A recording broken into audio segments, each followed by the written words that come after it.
Saludos, ¿qué tal? Muy buenas tardes, bienvenidos un día más a Nuestro Abierto. Empezamos nueva andadura en el que damos unas pequeñas vacaciones a los políticos y vamos a hablar de otros temas sociales y de redes y nuevas tecnologías de la comunicación. Está con nosotros Toño Fraguas, es periodista y colaborador en el programa Hoy por Hoy de la cadena SER. ¿Qué tal? Muy buenas tardes. Muy buenas, bienvenido. ¿Qué tal?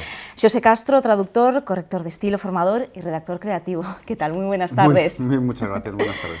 Y también tenemos con nosotros a Javier Moya, que es socio fundador de la productora editorial de Top Gun y también editor de la revista DOM. Muy buenas tardes. Buenas tardes. Bienvenido. Muchísimas gracias. Bueno, pues hay que decir que, digamos que les he secuestrado del comunicados que tenía lugar la pasada semana, aprovechando su visita a Gandía, porque alguno de ellos en concreto, José, va a hablar del humor en la red. Y qué mejor que todos ellos que tienen presencia en las redes sociales para hablar cómo se trata con humor ciertas noticias que además algunas de ellas pues son bastante serias, como hablamos si hablamos de política. Por ejemplo, José, tú has sido moderador en esta mesa de humor. ¿Cómo veis? Os voy a preguntar a todos, ¿cómo veis el humor en las redes sociales? Y no hablando solamente de temas banales, sino también de temas más serios. Pues yo creo que las redes sociales han sido el campo perfecto y abonado para el humor, y de hecho ha sido una de las plataformas en las que más está proliferando el humor en los últimos tiempos, ¿no? Y es curioso como alguna gente, es como si se hubiese creado otra especialidad. Hay gente que antes te hablaba de tal humorista, tal actor, tal monologuista, y hoy en día es tal tuitero, o tal facebookero, o tal página. Es curioso el ámbito, yo creo que era un poco incluso insospechado, el ámbito de creatividad que crean las redes sociales para el humor. Entonces a mí me parece muy interesante porque además como es un contexto y un formato específico, muy audiovisual, con los GIFs animados, que puedes mezclar imágenes con memes, se ha creado casi como una especialidad de humor en redes sociales. Hay gente que no tiene nada de gracioso como monologuista, nada de gracioso como actor, pero su ámbito natural es el de la red social. Entonces, en ese sentido, o del medio social, como diría Toño, que es realmente a mí también es una mala traducción la que hemos tenido de los social media, que deberían ser medios sociales, porque las redes sociales es algo más analógico y más intenso. Toño. Pues fíjate, yo creo que no solo con Internet, pero gracias a Internet también, en los últimos años, o sí, casi si me apuras décadas, el humor se ha ido infiltrando en muchas facetas de la vida en donde antes no estaba. Antes el humor estaba reservado pues, a un espacio de cómicos, o estaba muy delimitado que era, y de repente vemos como en muchos programas hay píldoras de humor, o es una especie como el azúcar para hacer que la píldora pase mejor. Entonces vemos humor en programas de deporte, vemos humor en, por supuesto hay informativos con humor, por ejemplo el Intermedio, en La Sexta. O sea que llega un momento que se ha difuminado un poco. Hay periodistas que escriben con gracia, aunque no sea lo que están escribiendo un tema con voluntad de hacer reír, sino que están hablando de otra cosa, entonces introducen humor. Y esto yo creo que es una tradición muy anglosajona, que los anglosajones lo tienen muy interiorizado, contar las cosas con humor, con un poco de humor, con humor inteligente, sin pasarse, y que aquí está calando últimamente, y supongo que Internet tiene buena culpa de ello. Es verdad que casi todo el mundo ha podido entrenarse, y es sorprendente. Ha podido entrenarse en Twitter, quiero decir, y en los medios sociales para probar chistes. Y es muy interesante ver cómo mucha gente que hacía y que hace chistes en Twitter se han convertido en guionistas luego, de televisión, de series. Ha sido una cantera de guionistas en las redes sociales. Las redes sociales dan ese empuje a muchos. Javier. Bueno, yo creo que, aunque muchas veces se habla demasiado de la mala leche que puede haber en redes sociales, como en Twitter, por ejemplo, en las redes sociales el que no se ríe es porque no quiere, ¿no? Estamos repletos de humor en todas las redes, y a mí me llama mucho la atención no solo que hay nuevos formatos, como decía José, gente que está haciendo en microvídeos de 14 segundos como escenas de humor, ¿no? Hace unos años era impensable, y ahora mismo hay humoristas que están aprovechando los microvídeos de Instagram, los microvídeos de Twitter para hacer pequeñas piezas de humor. Y luego a mí también me gusta mucho utilizar las redes sociales como segunda pantalla cuando estás viendo un programa de televisión para seguir riéndote, ¿no? O sea que no solo es hacer humor específico para la red, sino continuar riéndote con las redes sociales. Pues estás viendo un programa de televisión, ¿no? La famosa second screen, ¿no? Con el móvil, así que acabaremos todos muertos de risa, es evidente. Hay otro aspecto también del humor en las redes sociales, que es la política, ¿no? Trasladada a las redes, pero a través del humor. Por ejemplo, me está viniendo a la cabeza Rita Barberá con el Caloret. Quizás si nos hubieran hecho esos vídeos virales, sí. Bueno, ella por sí misma, las declaraciones que hizo, pues ya... Sí. Hombre, la política en este país es divertida de por sí, o sea, divertida. es de reír, ¿no? Pero a mí me gusta, pues, una buena válvula de despresurización. A veces lo malo es que luego se desvanecen las cosas en el humor y deberíamos algunas tomárnoslas más en serio. Pero yo creo que precisamente la creatividad y al fin y al cabo el humor es una clara expresión de la libertad de expresión. Entonces, poder reírnos y que cada vez alcancemos niveles más altos de poder reírnos de nosotros mismos, de nuestros políticos, de la Casa Real y de cosas que hasta ahora eran un poquito intocables, yo creo que también es muy sano.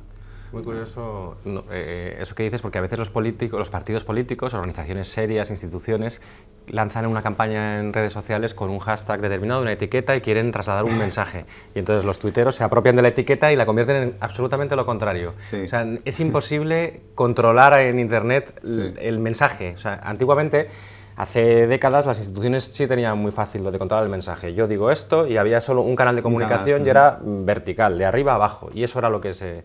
Ahora ya ese monopolio ha desaparecido, entonces la gente se revela naturalmente y es muy gracioso, o eso te cogen un error. Claro, también hoy en día ser político o ser cualquier cosa, porque ser una empresa, un hotel, un restaurante, estás fiscalizado 24 horas al día todo el tiempo, no puedes cometer un solo error porque el error te lo cogen y te lo van a explotar. No lo cogen, es la velocidad con la que lo cogen, ¿no? O sea, realmente es casi instantáneo, ¿no? Cuando ahí pasa, bueno, un desliz, a veces tardan ni minutos, ¿no? En cuestión de segundos ya hay alguien que ha hecho un meme. Además, Dices, pero esta gente de dónde sale, ¿no? Porque antes lo veías una vez y te había olvidado. No, pero es que Ahora es ya está ahí, instantáneo. lo puedes buscar. A mí me sorprende muchas veces la rapidez, ¿no? Diciendo, ¿quién es este tipo que ha hecho en 30 segundos esto, ¿no? ¿Y creen que con el humor se puede llegar a informar a aquella porción de la población que a lo mejor pues, no está demasiado interesada o motivada por conocer ciertas noticias de ámbito más serio, de índole más serio, como el ámbito político? Sin lugar a Llega a dudas. través O sea, de del hecho, yo humor. creo que a partir del humor, es igual que la literatura que yo llamo eficaz, ¿no? Dan Brown y Los Pilares de la Tierra y Paulo Coelho. Yo siempre digo que son muy utilitarios, que la gente a veces a través de ellos de repente empieza a leer literatura de verdad. Y yo creo que a veces a partir del humor también hay gente que empieza a interesarse por temas serios porque dice, se está bromeando mucho con esto, se están haciendo memes, quizás sea un tema que me interesa saber. De hecho, yo lo he notado, por ejemplo, en chicos más jóvenes, en secundaria, por mi trabajo me tengo que relacionar con ellos, secundaria y en universidad, que como tampoco quiere estar muy fuera de la onda, si de repente hay un meme que lo está petando y tiene que ver con política, entonces es como que sienten la necesidad de estar un poco más informados sobre eso, con lo cual a mí me parece muy bien. Pero fíjate que desde Caiga quien caiga, por ejemplo, o ahora al intermedio, esa forma de aproximarse a los políticos en realidad informa. ¿Sabes cómo reacciona un candidato, cómo reacciona un ministro, qué aguante tiene, qué cintura tiene? Y entonces te está dando información política. Y además yo ahora estoy pensando en Gonzo, por ejemplo, el periodista, que también es tuitero y está en redes sociales. Pues tiene una aproximación, o Dani Mateo, o que toda esta gente se mueve en el ámbito en realidad de la política. Y lo hace con una perspectiva humorística. Ya te decía yo que es un poco como el azúcar para endulzar la píldora, ¿no? A veces la píldora la gente no quiere, pues con un poco de humor, pues entonces te interesas, te enganchas y te acabas implicando, ¿no? Y que, sí, Javier. A mí hay una cosa que me hace mucha gracia, es cuando hace unos años salió el Mundo Today, fue una revolución y además han mantenido el nivel, ¿no? Sale el Mundo Today y empiezan a dar noticias, bueno, pues descacharrantes, pero al principio, como era un medio nuevo, la gente se las creía, en muchos casos, ¿no? Entonces, ahora cuando la realidad supera la ficción y pasa algo realmente ya más tronchante si cabe, la gente dice, parece el Mundo Today, y hay una cuenta que se llama Parece el Mundo Today. Son noticias reales, noticias serias, a veces, bueno, pues inverosímiles, pero realmente son reales. Entonces la gente dice, parece el Mundo Today, hasta que un tipo, no sabemos quién es, ¿no? Yo por lo menos no sé quién es. Se llama Jorge, sí. Pues busca ese tipo de noticias que podrían salir en el Mundo Today, pero es que son reales, ¿no? Entonces eso ya es como, bueno, estamos en ese punto ahora mismo, ¿no? Del metahumor, ¿no? No sé cómo. Es como Strambotic, ¿no? También Sí. un poco esa misma línea. Eso Son es. noticias que superan cualquier ficción. ¿Qué plataforma es la más dada al humor? ¿Twitter? Porque tú hablas de vídeos en Instagram, Es que pero... Twitter se entronca muy bien con una tradición anglosajona del humor, que es lo que los sajones llaman el one-liner, que es un chiste de una línea. Y eso es un género pues lo ha cultivado mucho, por ejemplo, Woody Allen. Muchas frases de Woody Allen son one-liners o Groucho Marx. Esa frase graciosa que estamos acostumbrados a oír, eso es clásico anglosajón, también porque el inglés es una lengua que se presta a ese tipo de mensajes. Entonces Twitter vale para eso muy bien. Es verdad que ahora, como decía José, con las fotos, los GIFs, tal, puedes jugar con el... El otro día yo ponía, cuando la rueda de prensa de Rita Barberá, yo puse, qué fuerte lo de Rita, y 2 puntos y una foto, y pinchaba esa foto y era Rita Hayworth. Entonces, claro, todo el mundo pensaba que era... Pues la verdad es que no es mi mejor tuit, pero está bien traído. Pero claro, juegas con la foto de que la gente no se espera que vaya a ser Rita Hayworth. Todo el mundo estaba entonces hablando de la rueda de prensa de Rita, pues no te lo esperas, ¿no? Entonces, eso también te lo permite Twitter, es verdad. Pero claro, cada género, YouTube vale para hacer, vamos, lo que te dé la gana, claro, casi. Oye, y por ejemplo, WhatsApp, ¿vosotros lo consideráis una red social? Porque en WhatsApp también hay un continuo trasiego de GIFs, de bromas, de chistes, ¿no? Sí, Incluso a veces hasta te puedes saturar, ¿no? Todos creo que nos podemos identificar con esos grupos familiares de amigos, de subamigos, del equipo de fútbol. Hay una versión de humor en WhatsApp muy buena, que es una red social sin duda, que es un género en sí mismo, que es hacer capturas de pantalla de una conversación de WhatsApp de amigos y pasarla a otra conversación, o de tu familia o de lo que sea, porque lo gracioso es mirar lo que dicen en este otro grupo. O copiar textos, y descolocar a la gente, ¿no? Otro de los niveles en los que el humor ha funcionado muy bien, unido a la información, es lo comentábamos antes de empezar el programa, el antiguo community manager de la Policía Nacional, que bueno, a través del humor informó a través de los tweets. Sí, bueno, yo creo que aparte ha sido un buen paso y un buen precedente, ¿no? Porque muchos le han copiado, están copiando ahora. En este país hemos sido muy encorsetados con las fuerzas del orden en general y con las jerarquías y con las escalas de poder. Entonces, cuestionarse ese tipo de cosas y que hagan informal el mensaje me parece súper positivo. O sea, que cualquier avance en ese sentido me parece magnífico. Y además es que es eso, tampoco tenemos esa tradición anglosajona de que la policía está a nuestro servicio, no está tan metido en nuestro ADN, ¿no? Sino que tenemos unas cuantas décadas de ser casi lo contrario. Con lo cual el que se libere y se bromee con eso a mí me parece estupendo. Incluso aunque a veces metan la pata, porque como recientemente pasó con... ¿Fue la Guardia Civil? ¿El que te roba un beso? Sí. Para mí no fue una metedura de pata, porque como lo mío es... soy lingüista, creo que lo de robar un beso tampoco hay que tomárselo tan al pie de la letra, pero claro, te lo tienes que coger con papel de fumar. Sí, aquello fue en San Valentín. Sí. San Valentín. Yo por eso quería preguntaros dónde está el límite, ¿no?, entre el humor, la información, dónde pasarse, dónde no pasarse, porque es todo un hilo de pasar de informar. Es muy complicado. La delgada línea roja creo que cada cual tiene la suya, cosas que a una persona pueden herir su sensibilidad, a otras para nada, ¿no? Es el famoso caso aquel de Nacho Vigalondo, ¿no? Que fue mítico. A mí, sinceramente, lo supe circunscribir en la fotografía de una serie de tweets. Sabes cómo es el personaje, es evidente que Nacho Vigalondo no es antisemita ni es... ¿no? Era una gran broma, pero además, de verdad. Pero, claro, muchas otras personas pues le hirió sensibilidades. Entonces, en ese caso, yo creo que su despido del país creo que fue un procedente, o sea, no tuvo sentido, pero entiendo que molestara a muchísima gente. Hay al margen de lo que uno escriba en Twitter o haga en YouTube, o tal, no hay que perder de vista, hay personas que están deseando también ofenderse. O sea, casi más peligroso que el que ofende es el que está deseando ofenderse por algo. Evidentemente hay tweets que pueden ser ofensivos para alguien en concreto, si van dirigidos. Y otros que son un poco más generales, hay gente que se engancha a la ofensa, que dice, me he sentido ofendido. Y claro, es complicado. Para mí el límite, mi clave personal, cuando yo escribo en redes sociales, es no ser cruel con la gente que es como yo, o que está peor que yo, o que es más débil que yo. Y enseguida ya si miro hacia arriba, entonces el grado de crueldad lo puedo elevar, ¿no? Según el poder que tengan, pero en general no ser cruel, intentar no ser cruel, no hacer daño porque sí. Porque además el humor cruel es el más fácil de todos, es el que menos mérito tiene, no tiene ningún mérito. Lo elegante es hacer reír, incluso reírte de alguien sin ser cruel. Pero lo de la gente que está deseando ofenderse, o sea, cuidado con los que están deseando ofenderse, porque es que son legión y cada vez más, y la gente enseguida se... Quizás en Twitter, ¿no? Sí. Fíjate el caso además del concejal Zapata en Madrid, como con unos tweets que a mí, ni entre comillas ni sin comillas, no me gustaban, nada. La propia Irene Villa, que era la destinataria de alguno de esos tweets, dijo, no me he ofendido. Y había otros que se ofendían en su nombre. Pero vamos a ver, si no se ha ofendido la persona a la que va dirigido, ¿por qué se ofende usted? No se puede. Claro. Si la ofensa es intransferible, pues no. Hay gente deseando ofenderse. Y de todas formas, lo que dices tú, a mí me parece lo más relevante, y en contraste con lo que está pasando ahora, que hay una proliferación del humor, es la cada vez creciente, el creciente movimiento del derecho y la obligación de ofenderme. O sea, si yo lo pensaba, por ejemplo, en materia de televisión.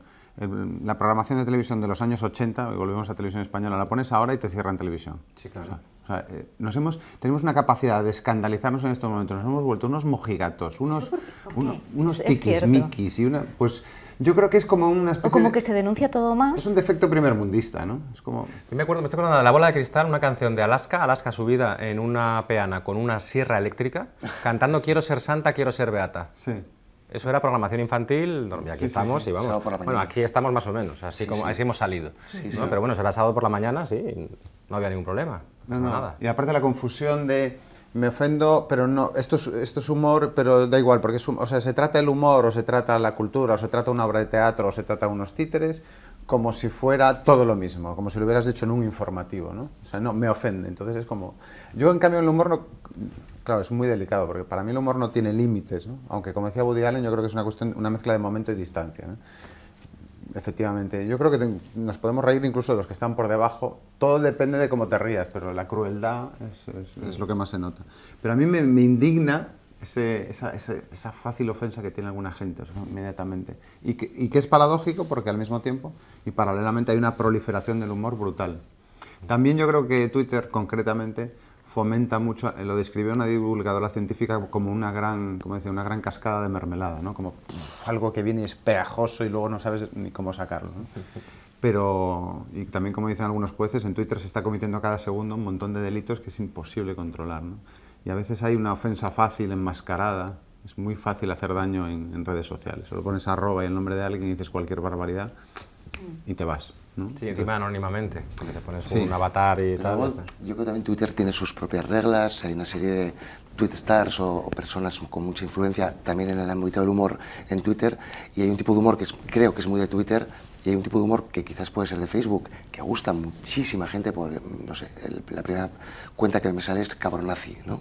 Que es como muy de o yo la asocio muy a Facebook, aunque también está en Twitter, la asocio muy a Facebook, arrasa. Es bastante polémico, porque es muy polémico porque hay mucha gente que le acusa de copiar contenidos. Sí, no, pero en Twitter se le desprecia bastante, yo creo. Tengo esa sensación. Pero porque copia, porque los coge. ¿Crees que es porque copia solo o también porque su tipo de humor no hace gracia, ¿no? En Twitter no o lo sé, ¿no? yo las quejas que he oído eran más de apropiación que... Sí, yo las quejas que he oído, de hecho yo no sé si alguna cosa mía incluso, o sea, copia y pega, que no está mal, porque en redes sociales además yo creo que está bien visto, o sea, copiar y pegar nadie va a crear a veces, no puedes crear tanto material original. El problema de Cabronazi es que copia y pega pero no mete créditos, entonces ya está, lo pongo ahí. No dice de quién es. Y está teniendo mucho éxito. Sí, claro, porque Sí, la arrasa, gente no sabe de dónde viene. el mayor problema de las redes sociales es que uno de las bases del periodismo, de la información en general, que es las fuentes, pues se diluyen en las redes sociales, no importa tanto ya de dónde venga. Entonces yo, por ejemplo, he visto fotos, incluso memes que he hecho yo, confirma que las han recortado, ¿no? Sí, ¿eh? Dices, ¿qué más da si yo tampoco...? ¿Por qué se lo quita? Te paras a pensar y dices, ¿por qué se lo quitas si va a dar igual, no? Bueno, ya saben que a través de las redes sociales muchos se asignan el título de periodista. Sí, ¿no? Es otro de los errores. Hablando de perfiles, ¿hay muchos perfiles, muchas personas que han decidido vivir de esto? Del humor a través de conseguir de seguidores. Sociales, hombre, el otro día un youtuber decía que hacían falta, no me acuerdo si una burrada de seguidores, como 500.000 seguidores en Twitter, en YouTube para poder vivir de YouTube. Y eso hablamos de YouTube y es el negocio más, es la plataforma online más visitada es YouTube, no hay otra, es lo que más se ve. Vivir de Twitter, no, yo creo que nadie puede vivir de Twitter. Otra cosa es que uno pueda usar Twitter para publicitar un libro, o para conseguir publicar un libro, o para conseguir hacer una serie, o ser guionista, o sea, que eso pueda servir para traer trabajo, pero vivir solo de Twitter no se puede. En YouTube no. Hay gente intentando. No, en Facebook quizás sí que también haya gente que esté viviendo, ¿no? Cabronazi, no lo sé. Este chico que hace vídeos cortitos de 14 segundos, ¿cómo se llama? Que era Rasa. Jorge Cremades. Jorge Cremades. Probablemente esté viviendo del humor en Internet. Sí, pero yo no creo que tanto de Internet, o sea, no creo que, que por los ingresos que genera la propia Puede plataforma, sino la proyección que lo empiezan a llamar, porque Jorge Cremades está ya incursionando en cosas de televisión así, pero claro, que ganes directamente dinero con la plataforma, YouTube quizás sea la que más rédito se pueda dar. En las demás yo creo que es más bien como un complemento, igual que Cabronazi, que es un poco el complemento para poder sacar luego un libro. La cosa es que sí que hay mucha gente que indirectamente está viviendo de esas otras personas. Quiero decir, hay gestores de comunidades, hay productoras, hay agencias de representación, hay expertos en métricas de Internet, expertos en monetización, en cómo colocar la publicidad, en marketing online. O sea, hay todo un ecosistema que es el mismo que vale para las empresas en torno a figuras de Internet que están viviendo también de esas figuras. Hombre, se ha profesionalizado bastante. Claro. Yo creo que la gente que empezó a vivir, sobre todo los youtubers, no decidieron vivir de esto. Quiero pensar que fue de una manera natural, empezaron a comunicar un poco de manera espontánea. Sí. Bueno, ahora en algunos casos estamos hablando de gente, bueno, Rubius, Vegeta, ¿no? De gente que realmente la cantidad de seguidores es abismal, ¿no? Sí. Pero yo creo que cuando empezaron, estoy convencido que no, su objetivo no era vivir de eso para nada. No, y ahora en cambio yo creo que sí que hay mucha gente que su objetivo, y me imagino que en la mayor parte de los casos no lo van a lograr, ¿no? Ya que ustedes son periodistas o trabajan en medios, ¿cómo está avanzando a causa de las redes sociales el periodismo en España? Eso que lo responda Toño. No. Vamos por buen camino. Bueno, no sé si avanzando, no, yo por buen camino. O sea, yo creo que es una oportunidad, que está siendo una oportunidad todos estos años y que es una maravilla. Y los periodistas lo que quieren es comunicar y cuantas más vías de comunicación tengas, mejor. Otra cosa es que es verdad que las antiguas estructuras que había montadas para hacer periodismo, que eran muy costosas, porque una televisión necesitaba antenas y una radio repetidores y un periódico rotativas, pues todo eso deja de ser necesario y entonces los costes sean muy diferentes. Yo siempre esto lo explico como digamos que tenemos una jarra de agua que era el dinero que había para repartir y teníamos 2 o 3 vasos y entre esos 2 o 3 vasos repartías el dinero de la publicidad y de las ventas ¿no? de audiencia general. Y ahora ¿qué ha pasado? Que hay menos agua por la crisis económica y muchísimos más vasos, de muchos tamaños, con lo cual hay menos agua para repartir. Pero vaya, en cuestiones de narratividad, de formatos, de cómo poder contar las cosas de maneras muy distintas, es una oportunidad, es una maravilla, vamos. Sí. Pero la misma oportunidad que te da te la puede quitar, porque... Bueno, hay que replantear los modelos de negocio y estamos probando, estamos aprendiendo. Si es que en esto todos es pionerismo, vamos, estamos... Bueno, pero sí que es cierto que la llegada de las redes sociales, bueno, y antes Google ha sido el gran aliado de la prensa digital, ¿no? El poder, en vez de esperar a que el lector vaya a tu página web, ir tú donde está el lector, supone es un punto más de no retorno, ¿no? De decir, voy donde estás y te busco y te doy la información que quieres. Entonces es el gran aliado. Sí que es cierto, por ejemplo, este año, en breve, yo creo que Twitter cumple 10 años, del primer tweet que se envió. Sí que es cierto que tardó unos años en explotar, pero cumplía 10 años. Me parece, YouTube cumplió el año pasado 10 años. Entonces, claro, realmente lo piensas bien y en nuestro caso, que siempre hemos sido periodistas digitales, nos parece es natural, pero por un lado hace 4 días no estaban, pero luego ya han pasado 10 años, ¿no? Que parece una cifra pequeña, pero bueno, es una década, ¿no? Sí, sí. José, acabamos con usted. Llegamos ya al programa. ¿Quiere decir algo sobre este tema, sobre los medios de comunicación, el futuro de las redes sociales? No, pues bueno, un poco también lo que hemos venido diciendo, también lo que decía Toño, que yo creo que a mí me fascina y me parece magnífico todo el campo que queda abierto con medios sociales para el humor y para todo, los nuevos formatos, los nuevos microformatos. Lo único que me preocupa es quizás a veces la permanencia en el tiempo. Yo siempre digo que, por ejemplo, escenas que para gente de cierta edad, algunos de los que están sentados en esta mesa, han quedado permanente grabados en tu memoria, como programas de Félix Rodríguez de la Fuente con la Anaconda. Lo piensas ahora y ahora sería viral durante 2 o 3 días y ya pasaría a ser olvidado. Entonces esa manera de pasar el tiempo tan distinta que está ocurriendo ahora, y esos 10 años que hablábamos, que son muchos y al mismo tiempo son pocos, ese cambio en los tiempos me parece también muy interesante y a veces un poquito peligroso, ¿no? Pero es fascinante todos los formatos que se abren. Bueno, pues un placer haberos tenido aquí. Podríamos seguir hablando durante mucho tiempo y durante de otros muchos más temas. Gracias y nosotros ya saben que volvemos el martes próximo. Buenas tardes.